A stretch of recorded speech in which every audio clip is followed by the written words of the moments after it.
Hey, this is Lee Nevis, co-host of Girl Hustle. Thanks for listening to the following podcast on Public House Media.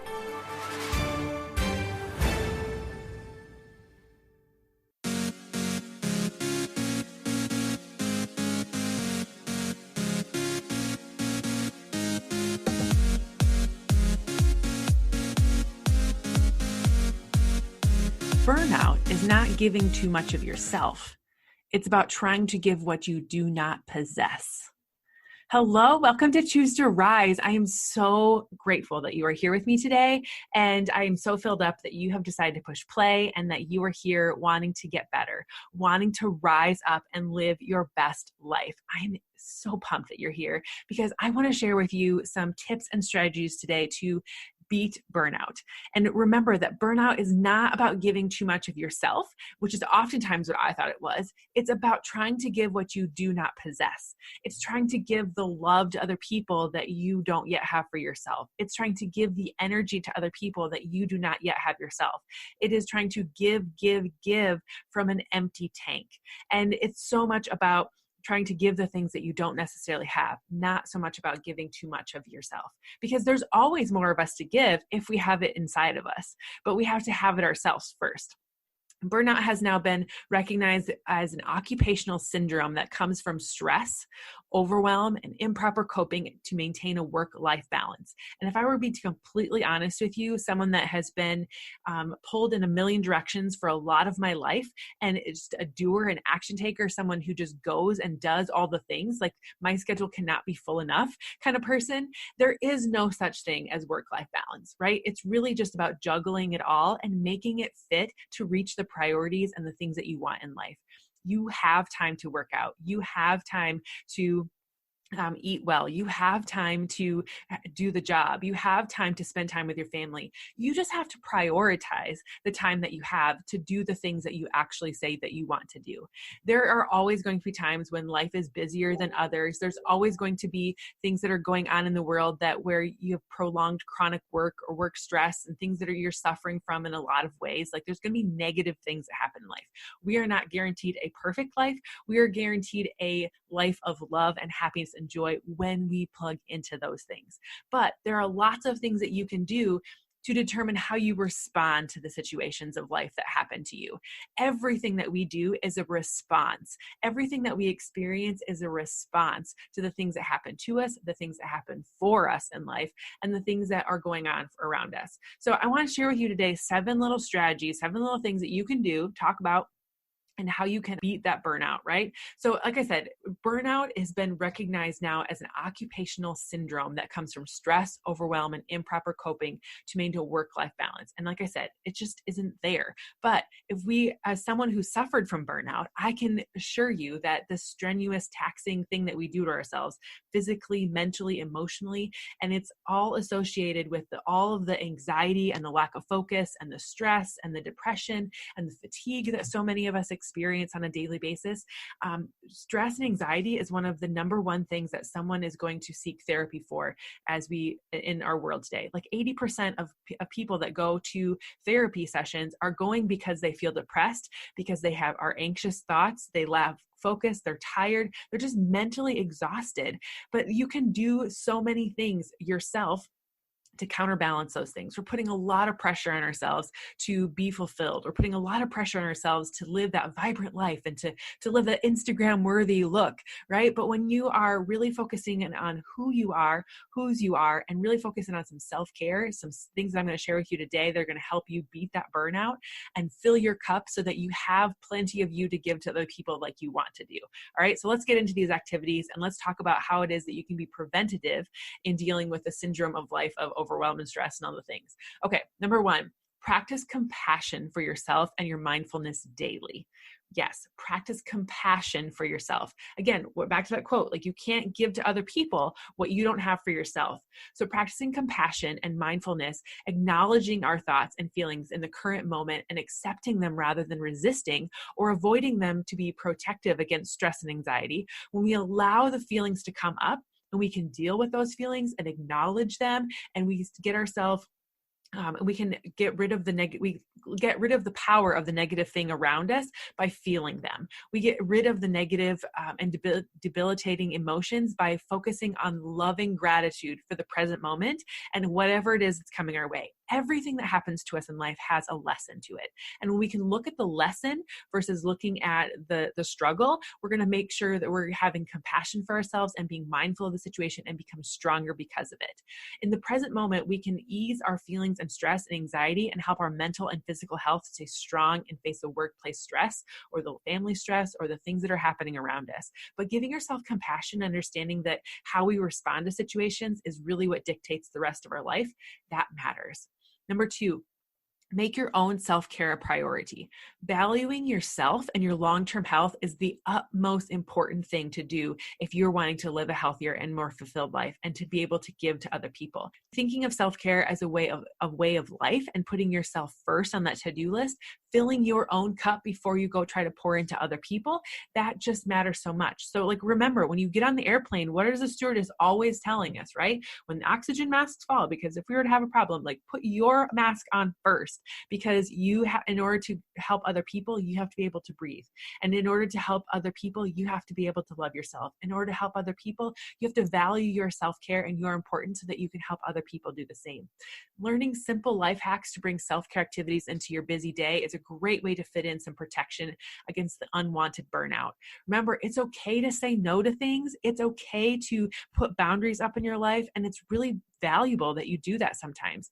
And sometimes your self-care will become one of the things that you want to do. And eventually it will be the thing that you crave to have happen in your life. And by self-care, I mean simple things like moving your body every day. I mean, eating good food. I mean, taking some downtime. And we're going to talk about all of those things here, but making your self-care a priority and making sure that your cup gets filled so that you can pour out to other people. Number 3, right into this, is exercise to reduce that stress, boost your brain health, and just live a healthier life. Exercise has been shown to increase your brain's ability to function as well as combat depression. Getting moving every single day is important for feeling your best and resilient both mentally and physically. I don't know about you, but when I get a good sweat session in, that's when I feel the most empowered and that's when I feel the most alive. Not only is it science, you have endorphins and things going through your body that are going to help you, but it also just strengthens everything about you, your circulatory system, your lymphatic system, your just whole body, your muscles, your heart, your lungs, all of that gets stronger. And then you have more energy and more things to give throughout the rest of the day as well. Even just a 20-minute walk outside at lunch can lift your mood with the sunshine, can get your blood flowing and have your heart pumping, and you're just going to have a better perspective on your day and life. No matter where you are in the exercise regime, whether it's you like to get up super early and do it, you like to take small steps and just, maybe take some laps at lunch, or you do something at night, whatever it might be, consistency is key. And remembering that progress over perfection is 1000% the rule that we want to follow here. Number 4, keeping up with that progress over perfection, eating nutrient-dense foods every single day and staying hydrated improves everything about you, okay? It is going to improve your mood because you feel good. It's going to increase your energy level and your brain and your heart health. Your skin will thank you too. And eating a diet high in fiber, phytonutrients from veggies and fruits and proteins and probiotics will definitely have an impact on your mood and your physical energy throughout the rest of the day. You're going to have an energized look about yourself. You're going to feel amazing. You're going to be able to go out and do great things. Cutting out soda, cutting out sugary drinks, cutting out even carbonated stuff, but maybe flavoring things with lemon or cucumber or fruit really help your body just live a better life. Cutting out excess, I didn't say cut it completely out, but I said cut out excess alcohol, processed foods, all the things are going to be able to help you live that healthier life. When you fuel your body well, it feels better. And when you can feel better, you can do more for other people. When you are, struggling to maintain your own health, you don't feel like you have as much to give to other people. And then that's where you feel shorted, and that's where you feel burnout. Tip number 5. Get enough sleep. The CDC says you need 7+ hours of sleep.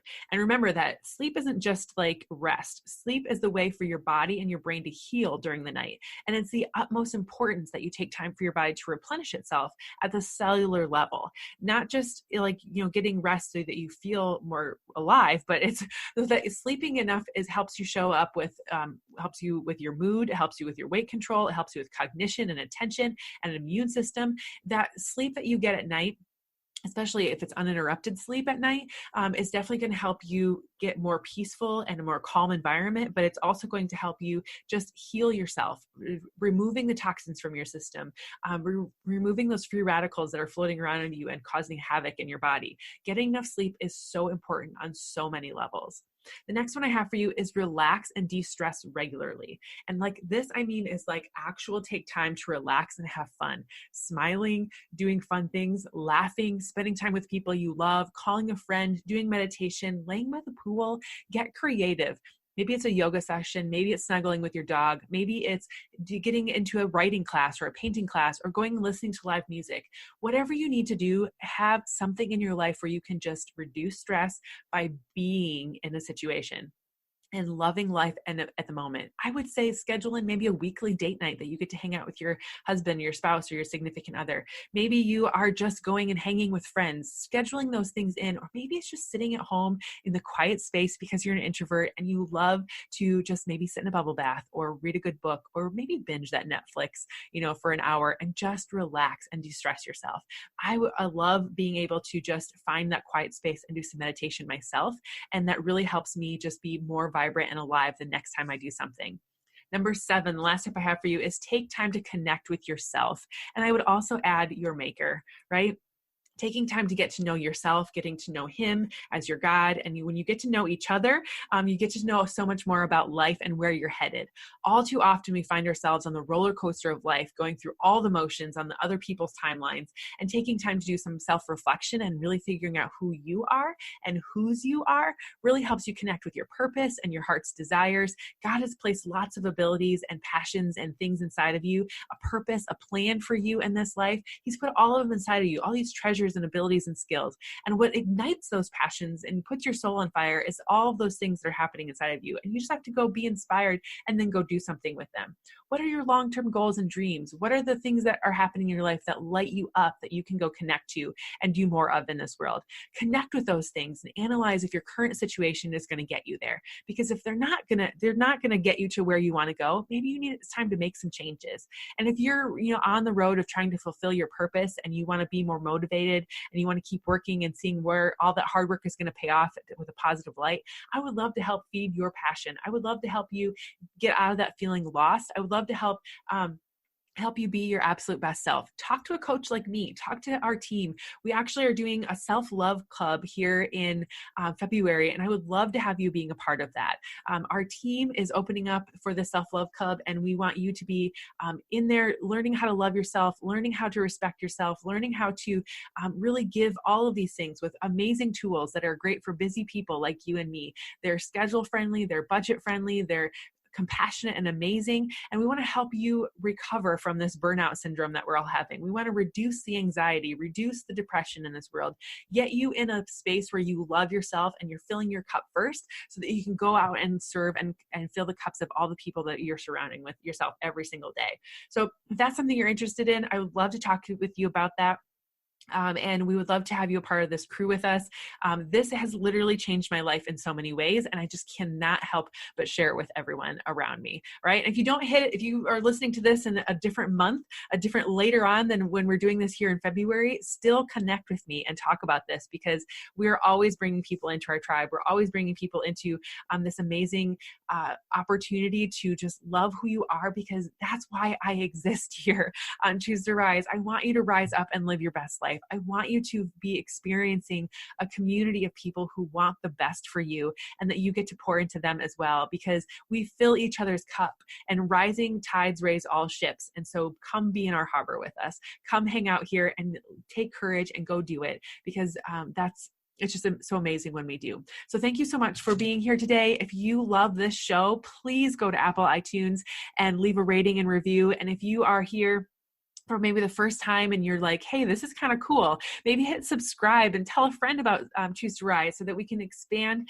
and we can grow. Find me on Facebook, Choose to Rise Up, hit like, share with your friends there. If you're in the podcast only, thank you so much for being here. And I can't wait to connect with you. I love hearing what you love about Choose to Rise. So share with me. I just got a message from a friend, a podcast friend, Steph, who loves the show. And I want to give her a shout out. And she always shares with me the things that she takes away from each episode.